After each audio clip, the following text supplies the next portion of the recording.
యుద్ధము యెహోవాదే. పలుకుచున్నది ఎవరో? దావీదు అంటున్నాడు, ఇదిగో నీవు ఎంత శక్తివంతుడవైనా, నా ముందు ఉన్న సమస్య ఎంత పెద్దదైనా, నా ముందు ఉన్న సమస్య ఇదిగో ఎంత పర్వతములాగా బలమైనదైనా, ఇదిగో దానిని పగలగొట్టగలిగిన దేవుడు, పగలగొట్టగలిగిన యెహోవా మా పక్షమున ఉన్నాడు. యుద్ధము నాది కాదు, యుద్ధము యెహోవాదే. హల్లెలూయా, హల్లెలూయా, హల్లెలూయా.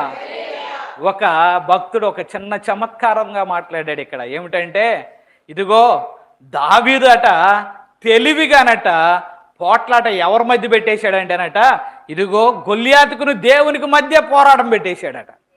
ఇదిగో నాది కాదయ్యా, ఇదిగో దేవునిదే పోరాటం అని వీళ్ళిద్దరికి మధ్య పెట్టేసాడంట. దావీదేమో ప్రశాంతంగా ఉన్నాడట. హల్లెలూయా. ఇంకో దేవుడు కూడా అనుకున్నాడట, ఎరా చిన్నవాడు అయినా ఎంత తెలివిగా నాకు వాడికి మధ్య పెట్టేశావు కదా యుద్ధం, నాకు వాడికి మధ్య కదా పెట్టేశావు పోరాటం, ఇదిగో నా యొక్క శక్తిని నేను చూపిస్తా. హల్లెలూయా. ఇదిగో దావీదు చిన్నవాడే గాని తెలివి కలిగిన వాడే, దావీదు చిన్నవాడే గాని దేవుని యొక్క జ్ఞానము కలిగిన వాడే. యుద్ధం ఎవరి మధ్య పెట్టేశాడు? దేవునికిని, ఇదిగో దేవుడైన యెహోవాకును, ఇదిగో గొల్లియాతుకును మధ్య యుద్ధం పెట్టేసేసాడు. హల్లెలూయా. పెట్టిన తర్వాత ఒక నున్నని రాయి తీసుకొని ఒడిసెలో పెట్టుకొని కొట్టగా ఒక్క దెబ్బకే ఆ రాయి వెళ్ళి వాడి నుదుటను చొచ్చి వాడు బోర్ల పడిపోయాడు. హల్లెలూయా. వాడు అంత శక్తివంతుడు కదా, ఒక రాయికే పడిపోయాడా? వాడు అంత శక్తివంతుడు కదా, ఒక రాయే వాడి నుదురులో చొచ్చిపోయి అంత బలంగా కొట్టగలిగాడా? దేవుని శక్తి. నేను అనుకుంటాను, ఎప్పుడైతే ఆ రాయి దావీదు యొక్క ఒడిసెలలో నుండి బయటకు వచ్చిందో, దేవుడు ఆ రాతిని పట్టుకొని చేతితో బలంగా కొట్టుంటాడు. హల్లెలూయా. దావీదు యొక్క ఒడిసెలలో నుండి వచ్చిన ఆ రాతిని దేవుడే బలంగా విసిరి వాడి యొక్క నుదుటిలో చొచ్చునంతగా దూచుకుపోయింది. హల్లెలూయా. ఇదిగో నీ యొక్క నోటిలో నుండి వచ్చే దేవుని యొక్క మాట, నీ నోటిలో నుండి వచ్చే దేవుని యొక్క ప్రార్థన, ఇదిగో నీ నోటిలో నుండి రాగానే దానికి శక్తిని కలుగజేసి శత్రువును జయింపగలిగిన దేవుడు నీ దేవుడు. హల్లెలూయా, హల్లెలూయా. ఒక్క దెబ్బకు పడిపోయాడండి, ఒక్క దెబ్బకు. చూడండి, రంకెలు వేశాడు. ఎవరి మీద రంకెలు వేశాడు? దేవుని యొక్క బిడ్డల మీద, ఇదిగో ఇజ్రాయేలీయుల మీద, దేవుని యొక్క జనాంగము మీద వాడు రంకెలు వేసి ఇదిగో దావీదు యొక్క చేతిలో వాడు మరణమయ్యాడు. హల్లెలూయా.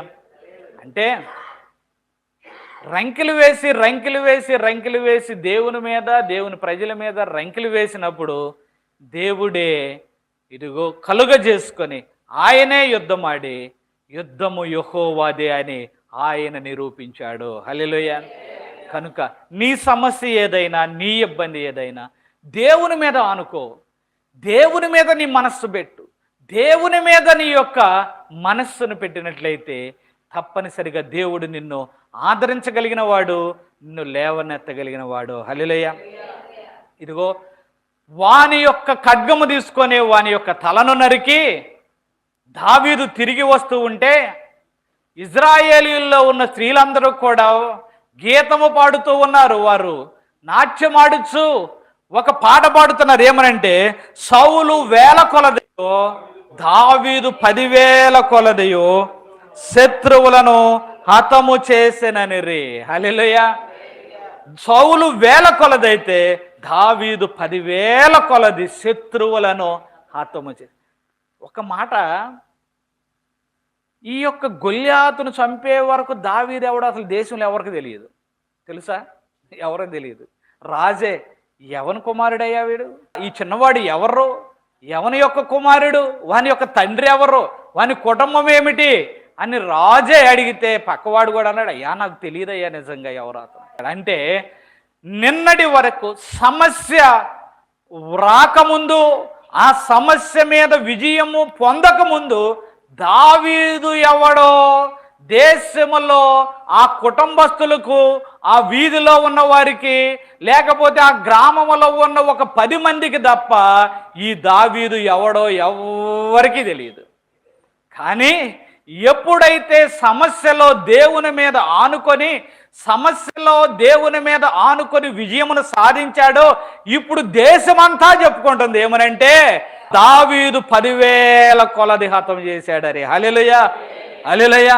ఇదిగో నిన్ను హెచ్చించుటకు కూడా, నిన్ను ఘనపరచుటకు కూడా దేవుడు కొన్ని సమస్యలను, కొన్ని శ్రమలను నీ జీవితంలో ఆయన అనుమతిస్తాడు. హల్లెలూయా, ఆయన అనుమతిస్తాడు. ఒక మాట గుర్తుపెట్టుకోండి, దేవుని విశ్వాసులు, దేవుని బిడ్డలు, ఒక మాట గుర్తుపెట్టుకోండి. సమస్యే రాకుండా, శ్రమే రాకుండా, కష్టమే రాకుండా, ఇబ్బందే రాకుండా నా జీవితం అంతా గడిచిపోవాలండి అని అనుకుంటున్నట్లయితే అది సాధ్యము కాదు సుమా. అది సాధ్యము కానే కాదు.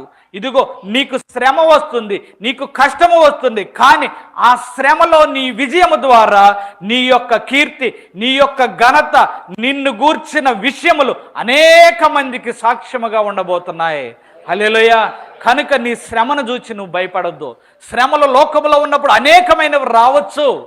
దేవుడు నిన్ను ఆ శ్రమల మీద నుండి ఎక్కించి, ఆ శ్రమలను ఒక మెట్టుగా మలచి దేవుడు నిన్ను తీసుకుని వెళ్ళి ఉన్నతమైన స్థానములో నిన్ను ఉంచుతాడు. హల్లెలూయా. అప్పటి వరకు దేవుని మీద ఆధారపడి, దేవుని మీద ఆధారపడి జీవించు. ఎంతమంది భక్తులు లేరండి. యోసేపు కాని నిందలు పడ్డాడు. యోసేపు మీద వేసిన నిందలు ఎంత భయంకరమైనవి తెలుసా?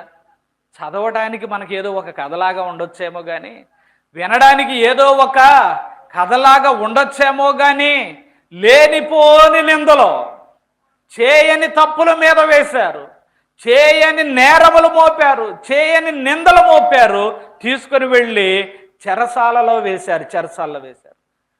యోసేపు కూడా అనుకుంటే, దేవా ఏంటి నాయనా ఈ యొక్క నిందలు, ఏమిటి నాయనా ఈ యొక్క ఇబ్బందులు, ఏమిటి నాయనా ఈ యొక్క ఇబ్బందుల కొలిమి అని యోసేపు కూడా కన్నీరు గార్చుంటాడు.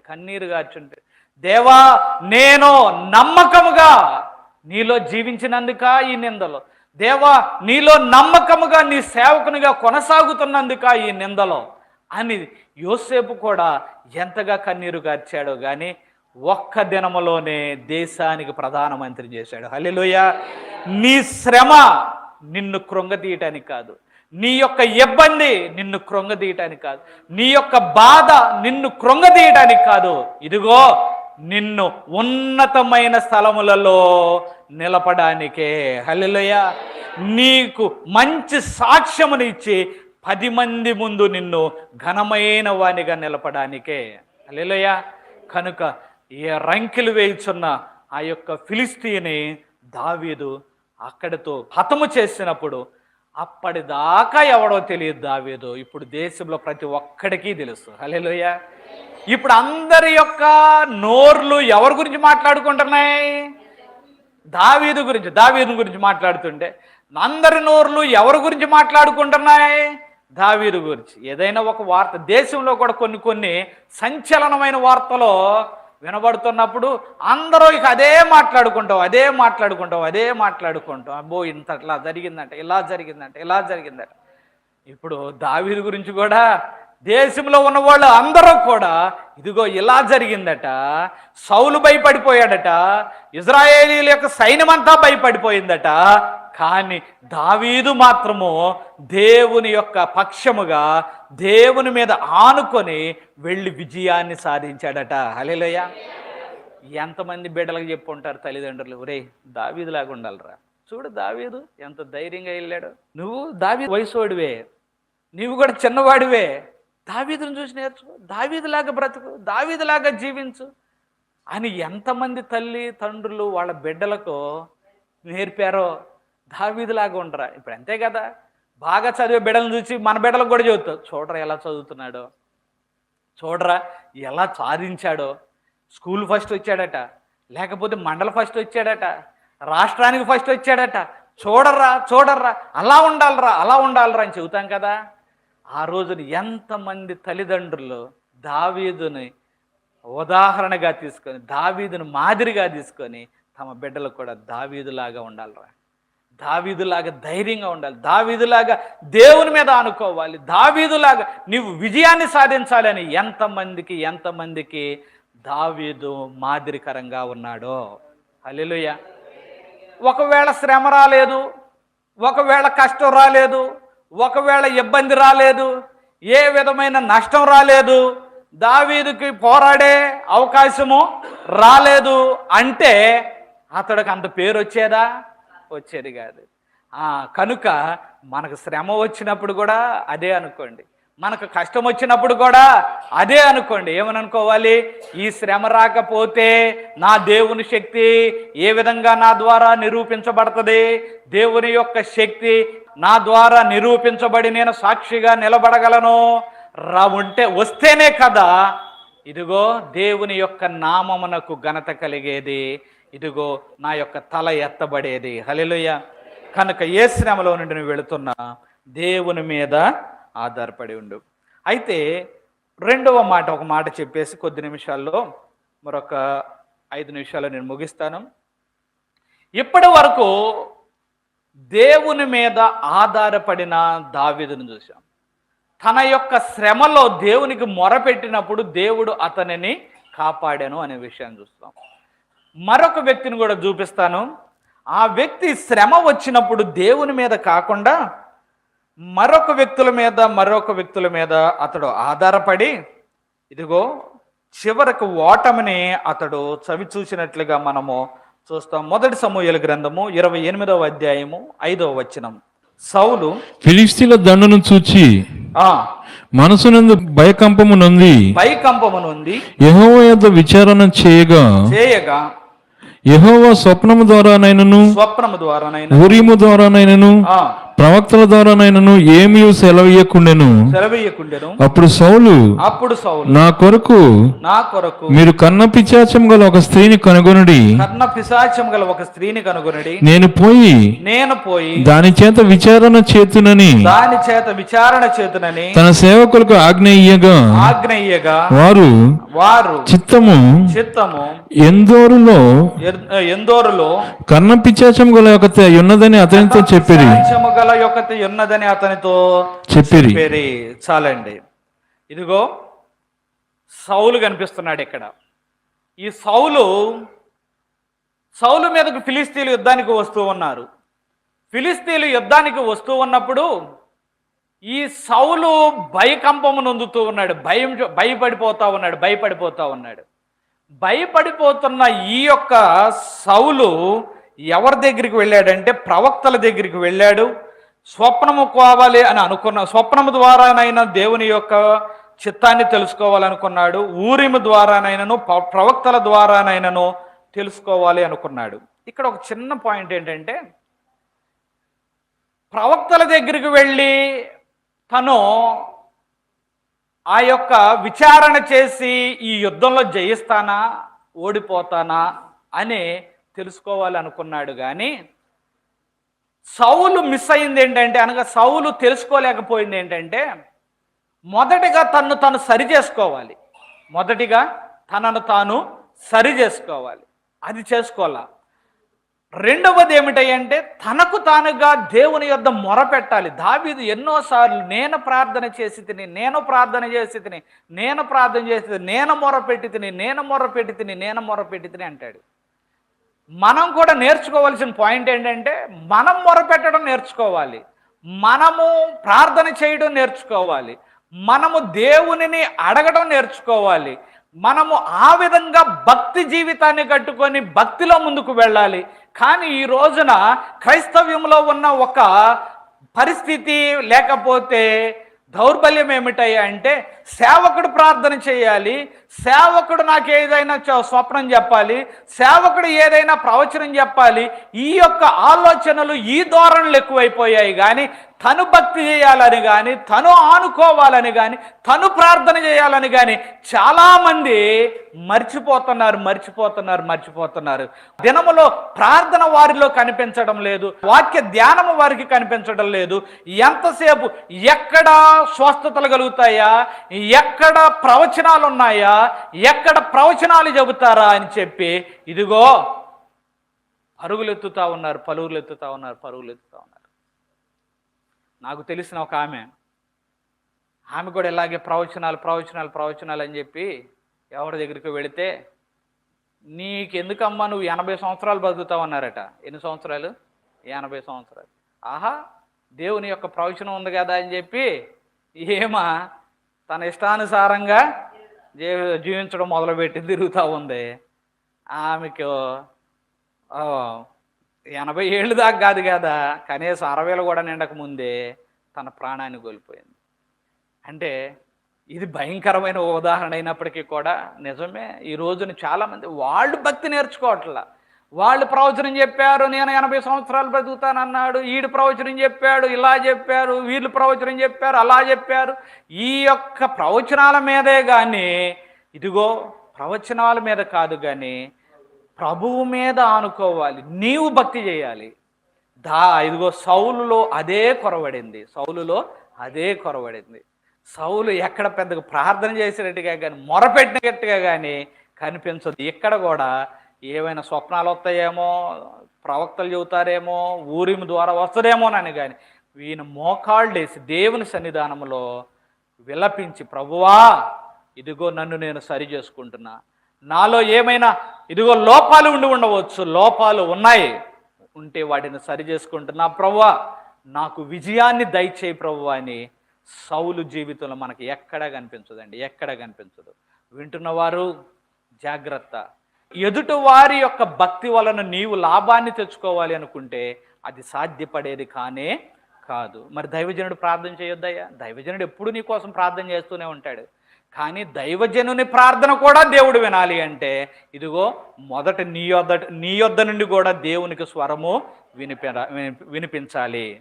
మొదట నీ యొద్ద నుండి కూడా సరి అయిన భక్తి ఉండాలి. నేను నా ఇష్టానుసారంగా ఉంటానయ్యా, దైవజనుడా ప్రార్థన చేసేయి, నా ఇష్టానుసారంగా జీవిస్తానయ్యా, దైవజనుడా ప్రార్థన చేసేయి, దైవజనుడా మాకు అలా కలిసి రావాలి, దైవజనుడా మాకు ఈ మేలు కలగాలి అంటే దేవుడు అంగీకరించాడు. కొన్ని సందర్భాల్లో ఏదో మేలు కలిగినట్లుగా అయితే అనిపించవచ్చేమో కానీ నిజముగా అది దేవుని యొద్ద నుండి వచ్చిన మేలు అని మాత్రం మనం చెప్పలేము. ఈ యొక్క సౌలు కూడా తన జీవితాన్ని తను కట్టుకొని తను ప్రార్థన చేయడం మానివేసి ఎవరి దగ్గరికి వెళ్ళాడు? ప్రవక్తల దగ్గరికి వెళ్ళాడు. ఏ జవాబు రాలా. ఇక లాస్ట్కి వచ్చి అంటున్నాడు, కర్ణపిశాచము కలిగినది ఎవరైనా ఉంటాడేమో, కర్ణపిశాచము కలిగిన వారు ఎవరైనా సోది చెప్పేవాళ్ళు దొరుకుతారేమో, వాళ్ళను వెదికి పట్టుకోండి అని చెప్పి ఆజ్ఞ ఇచ్చాడు. ఆ కర్ణపిశాచము కలిగిన వారినే ఒకప్పుడు దేశంలో ఉండకుండా తీసివేసిన వాడు ఈ సౌలు.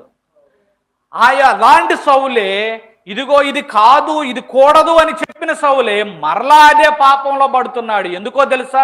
ప్రార్థన తన జీవితంలో లేదు, భక్తి తన జీవితంలో లేదు. కాబట్టి ఇదిగో అవిశ్వాసి అయి నిరాశతో ఇదిగో తాను దేనినైతే మానేశాడో దానినే మరలా చేయడానికి అతడు పూనుకొని కర్ణపిశాచ్యం కలిగిన వాని కొరకు ఎదుగుతూ ఉంటే సమాచారం వచ్చింది. ఇదిగో ఎందోరులో ఒక ఆమె ఉందయ్యా అంటే ఆమె దగ్గరికి వెళ్ళి, అమ్మా ఇదిగో నా కొరకు నువ్వు ఒక వ్యక్తిని రప్పించగలవా? ఇదిగో అయ్యా సౌలు చేసిన సంగతి మీకు తెలియదా? సౌలుకు తెలితే చంపేస్తాడయ్యా. మారు వేషంలో వచ్చాడు సౌలు, చంపేస్తాడంటే నీకేం కాదమ్మా, నీకేం కాదు అని చెప్పి కర్ణపిశాచ్యం కలిగిన ఆమె ద్వారా సమూయేలును పిలిపించాడు. ఇక్కడ చాలామందికి ఒక అనుమానం ఉంటుంది క్రైస్తవులకి, ఏంటంటే భక్తుడు కదా కర్ణపిశాచం కలిగినది పిలిస్తే వచ్చేసాడా? కర్ణపిశాచం కలిగిన దాని యొక్క శక్తికి లోబడ్డా అంటే కాదు. ఇక్కడ మర్మం ఏంటంటే, లేక విషయం ఏమిటంటే, దేవుడే అతనిని వెళ్ళడానికి అనుమతించాడు. వెళ్ళి ఆఖరిగా వార్నింగ్, ఆఖరి మాటలో సౌలుకి చెప్పేసేయ్, సౌలుకు చెప్పేసే అని చెప్పి దేవుడే ఆ సమూయేలు రావడానికి అనుమతించినప్పుడు ఆ కర్ణపిశాచ్యం కలిగినది అతడు సమూయేలను తెలుసుకొని పెద్ద కేక పెట్టి నువ్వు సౌలువే అంటుంటే అమ్మ ఎవరొస్తున్నారు అంటే ఇదిగో దుప్పటి వేసుకొని ఒకడు పైకి రావటం నేను చూస్తూ ఉన్నా. వస్తే అప్పుడు సమూయేలు వచ్చాడని సాష్టాంగపడి ఆ 15వ వచనంలో ఆఖరి వచనం చదువుదాం రండి. సమూయేలు నన్ను పైకి రమ్మని నీవెందుకు తొందర పెట్టితివని సౌలు నడుగగా సౌలు నేను బహుశ్రమలోనున్నాను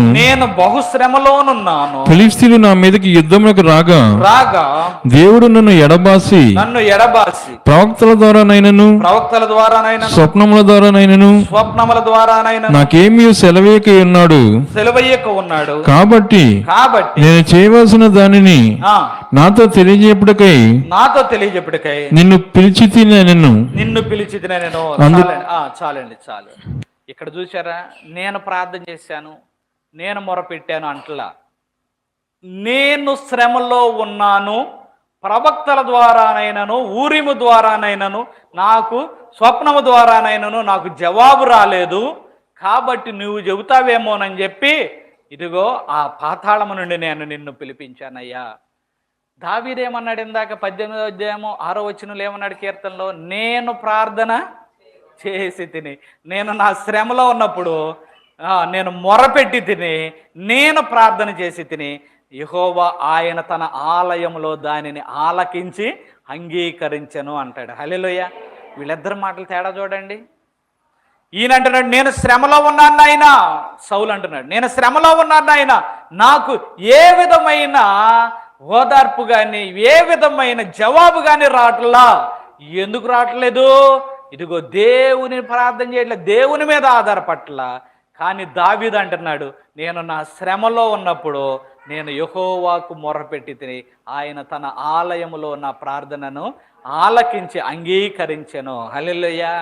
ఇదిగో నీవు మొరపెట్టాలి. నీవు మొరపెట్టినట్లయితే ఒక మాట గుర్తుపెట్టుకో, నీ శ్రమ కన్నా నీ కష్టము కన్నా నీ దేవుడు గొప్పవాడు. హల్లెలూయా.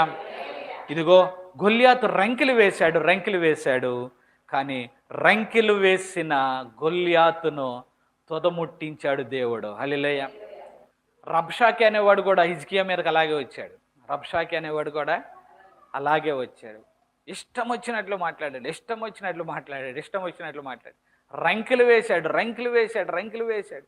యెషయా దగ్గరికి పంపించాడు హిజ్కియా. అయ్యా ప్రార్థన చేయ, హెచ్చుగా ప్రార్థన చేయ. దేవుడు చెప్పాడు ఎవడి మీద అయ్యేవాడు రంకెలేస్తున్నాడు, ఎవడి మీద అయ్యేవాడు ఎగురుతున్నాడు? నా మీదే కదా, నా బిడల మీదే కదా. ఇదిగో ఏం భయపడకు, నీ ఒక్క బాణము కానీ ప్రయోగించో, ఒక ఈటిని కూడా ఉపయోగించో, వాడు అవమానముతో తిరిగి వెళతాడు అని దేవుడు యెషయా ద్వారా పలికినప్పుడు ఆ రాత్రి వేళ దూత వచ్చి 185,000 మందిని హతమార్చింది. సమయం లేదు కానీ అక్కడ రాయబడి ఉంటుంది, అష్షూరు రాజు అట సిగ్గు నొందిన వాడే తిరిగి తన దేశానికి వెళ్ళిపోయాడు. వచ్చినప్పుడు ఎన్ని మాటలు అన్నాడు, మీ దేవుడు గొప్పవాడా, నేను ఎన్ని రాజ్యాలు గెలిచానో తెలుసా, ఎంతమందిని జయించానో తెలుసా, మరి వాళ్లకు మరి దేవుళ్ళు లేరా, ఉన్నారు, మరి ఎవరైనా రక్షించగలిగారా, రక్షించలా, మరి మీ దేవుడు రక్షించగలడా, మీ దేవుడు కూడా రక్షించలేడు అని ఆ యొక్క సన్హెరీబు రబ్షాకే ద్వారా ఆ యొక్క వర్తమానాన్ని పంపించి ఎన్ని రంకెలేశాడో దేవుడు అన్నాడు, నా మీద వాడు రంకెలేస్తుంది. ఎవడి మీద? నా మీద అయ్యా, నా బిడ్డల మీద, నా ప్రజల మీద. ఇదిగో గొల్యాతు రంకెలు వేశాడు, సమయం లేదు కానీ రబ్షాకే అనేవాడు కూడా రంకెలు వేసినప్పుడు హిజ్కియా వెళ్ళి దేవుని సన్నిధానంలో ఆ ఉత్తరాన్ని విప్పి మోకాళ్ళుండి కన్నీటి ప్రార్థన చేశాడు. హల్లెలూయా. యుద్ధము చేయకుండానే 185,000 మందిని ఆ రాత్రికి ఆ దూత వచ్చి సంహరించగా సిగ్గుతో అతడు తన దేశానికి రాజు తిరిగి వెళ్ళిపోయాడు. అక్కడికి వెళ్ళిన తర్వాత తన సొంత కుమారులే ఆ యొక్క సన్హెరీబును వారు హతము చేశారు. చూడండి, దేవుడు నీ యొక్క సమస్యను హతము చేయగలిగిన వాడు, నీ యొక్క సమస్యను తీర్చగలిగిన వాడు. నీవు దావీదు వలె ఆయన మీద అనుకో, దావీదు వలె ప్రార్థన చేయి, దావీదు వలె నీ సమస్యను దేవుని ముందు పెట్టు, హిజ్కియా వలె నీ సమస్యను దేవుని ముందు పెట్టు. ఆయన నీ సమస్యను కొట్టివేయగలిగిన సమర్థుడు ఆయన. హల్లెలూయా. సౌలులా మాత్రం ఉండొద్దు. అంటే నా యొక్క సలహా ఏమిటంటే, మా సేవకులు ప్రార్థన చేస్తారులే, ఆయన గొప్ప సేవకుడంట. గొప్ప సేవకుడే కాదని ఎవరన్నారు? గొప్ప గొప్ప సేవకులే కాదని ఎవరన్నారు? కానీ వాళ్ళ భక్తి మీద నీ జీవితాన్ని కట్టుకుందామంటే అది కూలిపోతుంది. నీ భక్తి మీద నీ జీవితాన్ని కట్టుకోవాలి. అదే సౌలు జీవితంలో చూసాం. హల్లెలూయా. అట్టి కృపను దేవుడు మనకందరికీ అనుగ్రహించునుగాక. ఆమేన్. ఒక చిన్న ప్రార్థన చేద్దాం, ఒక నిమిషం ప్రార్థన చేద్దాం. విన్న వాక్యాన్ని బట్టి ప్రభు, ఏ సమస్య ద్వారా నువ్వు వెళ్తున్నావో, ఏ సమస్య గుండా నువ్వు వెళుతున్నావో, ప్రవ్వా నాది ఫలాని సమస్య ఉన్నది ప్రవ్వా, ఫలాని కష్టము ఉన్నది ప్రవ్వా అని ఒక్క నిమిషం చెప్పు దేవుని సన్నిధానంలో. ప్రవ్వా నా సమస్య ఇది ప్రవ్వా అని ఒక్క మాట చెప్పు. దేవుడు నీ సమస్యను తీర్చే దేవుడు. అందరం కలిసి ప్రార్థన చేద్దాం. ఎవరెవరికి ఏ ఏ సమస్యలు ఉన్నావో మీ వ్యక్తిగతంగా మీరు ప్రార్థన చేసుకోనండి. అంతేకాకుండా మన సంఘంలో ప్రక్క వారి సమస్య నీకు తెలియకపోయినా, మా సంఘంలో ఎవరికైనా సమస్య ఉన్నా ఆ సమస్యను కొట్టివేయి ప్రభువా అని ప్రార్థన చేద్దాం. అందరం ఏకీభవించి ఒక నిమిషం ప్రార్థన చేద్దాం. ప్రభువా మా సమస్యలను కొట్టివేయి ప్రభువా, మా సమస్యల నుండి మమ్మల్ని విడిపించు నాయనా అని ఒక నిమిషం ప్రార్థన చేద్దాం. ఒక్క నిమిషం, ఎక్కువసేపు వద్దు, ఒక నిమిషం మనకున్న సమయాన్ని పెట్టి. ప్రభువా మా సమస్యలు తీర్చు నాయనా, మా సంఘంలో ఉన్న ప్రతి బిడ్డ యొక్క సమస్యలు తీర్చు నాయనా. అయ్యా గొల్యాతు వచ్చాడు, రంకెలు వేశాడు, రండి చూసుకుందాం, రండి చూసుకుందాం, రండి చూసుకుందాం. మూర్ఖుడు నాయన, వాడికి వాడే కాయపరుచుకున్నాడు. నేను గొప్పవాడిని, వాడికి వాడే కాయపరుచుకున్నాడు నాయన. నేను నా ఎంత బలమైన వాడు లేడని మూర్ఖుడు నాయన. అయ్యా తండ్రి, వాడిని పడగొట్టావే. మా జీవితాల్లో కూడా మాకు పెద్ద సమస్యలు ఉన్నాయి ప్రభు, కడగొట్టునాయన. మా సంఘంలో ఎవరికి సమస్య ఉన్న కడగొట్టునాయన అని చిన్న ప్రార్థన చేయి, చిన్న ప్రార్థన చేయి, చిన్న ప్రార్థన చేయి. ఏకీభవించి ప్రార్థన చేద్దాం. సర్వ సృష్టికి ఆధారణ కడుబూతులైన ప్రభువా, మహోన్నతుడు తండ్రి, మీ ఘనమైన పాదములకు వందనాలు నాయన. అయ్యా ప్రభువా, ఈ యొక్క ఉదయకాలంలో మీ యొక్క మాట ద్వారా మాతో మాట్లాడి ఉన్నారు ప్రభువా, మీ వాక్కు ద్వారా మాతో మాట్లాడి ఉన్నారు ప్రభువా. శ్రమలో నుండి అనేక సందర్భాల్లో మేము వెడుతూ ఉన్నాం ప్రభు, బాధలో నుండి అనేక సందర్భాల్లో మేము వెడుతూ ఉన్నాం ప్రభు. నీ బిడ్డలు కూడా నైనా ఏ సమస్యలో నుండి వెళుతున్నారు, ఏ కష్టంలో నుండి వెళుతూ ఉన్నారు, అనారోగ్య సమస్య, అయా ఆర్థిక సమస్య, అయ్యా ప్రభు ఏ సమస్య మీరు ఎరుగుదురు ప్రభు. ఆ సమస్య నుండి వారిని విడిపించుతున్నాయి. మా సంఘములో ఏ బిడ్డ ఏ సమస్య నుండి వెళుతుందో నీ పాదాల యొద్ద పెట్టాడు ప్రభు. అయ్యా ఆకాశ మహాకాశములకు పట్టజాలని దేవుడు ప్రభు. అయ్యా నీ పాదముల యొద్ద ఆ సమస్య చాలా చిన్నదిగా ఉన్నది ప్రభు. ఆ సమస్యను తీర్చండి ప్రభు. అయ్యా వారు కన్నీరు కారుతూ ఉన్నారు ప్రభు. అయ్యా ఈ సమస్య ఎంతకాలం మా జీవితంలో ఉంటుంది, ఈ సమస్య ఎంతకాలం మా యొక్క కుటుంబమును తొలిచి వేస్తుంది అని వారు కన్నీరు కారుతూ ఉన్నారు ప్రభు. అయ్యా తండ్రి, ప్రతి సమస్యను కొట్టివేయండి ప్రభు. అయ్యా ప్రభు, మా సమస్య కన్నా మీరు గొప్ప, మీరు గొప్పవారు నాయన. చిన్నపిల్లలారా, ఇదిగో మీరు దేవుని సంబంధులు, మీలో ఉన్నవాడు లోకంలో ఉన్నవాని కంటే గొప్పవాడు కనుక మీరు జయించి అన్నారు అని నాయన వాక్యం ద్వారా మాకు తెలియపరుస్తున్నారు నాయన. నిజమే, లోకంలో ఉన్నవాని కన్నా మాలో ఉన్నవాడు గొప్పవాడు నాయన. జయించడానికి మీ కృప చూపించండి, జయించడానికి మీ కృప చూపించండి. ఏ సమస్య, ఏ ఇబ్బంది, ఏ కష్టం ఉన్నది వాటినన్నిటినీ మీ కృపలో కొట్టివేయండి నాయన. దావీదుకు విజయమునిచ్చినట్టు, హిజ్కియాకు విజయమునిచ్చినట్లుగా విజయమును దయచేయండి. వారు నాయన నీ సన్నిధానము ఇక నువ్వు ప్రార్థన చేస్తారు నాయన, ప్రార్థన చేస్తాము అని నేను మాటిస్తున్నారు నాయన.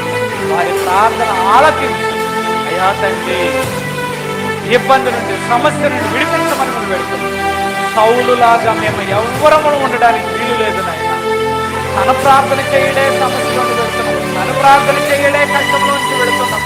నేను శ్రమలో ఉన్నాను అంటాడు కానీ మోకాళ్ళుని ప్రభువా నన్ను కాపాడగలిగిన వాడవు నాయనా అని ఎలుగెత్తి ప్రార్థించడే.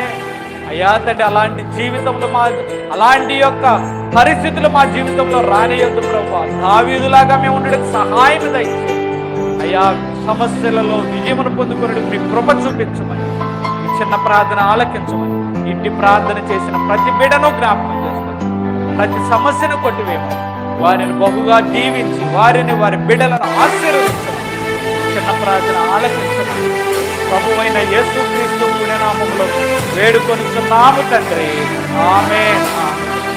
మరొకసారి చేరి వచ్చిన మీ అందరికీ వందనాలండి.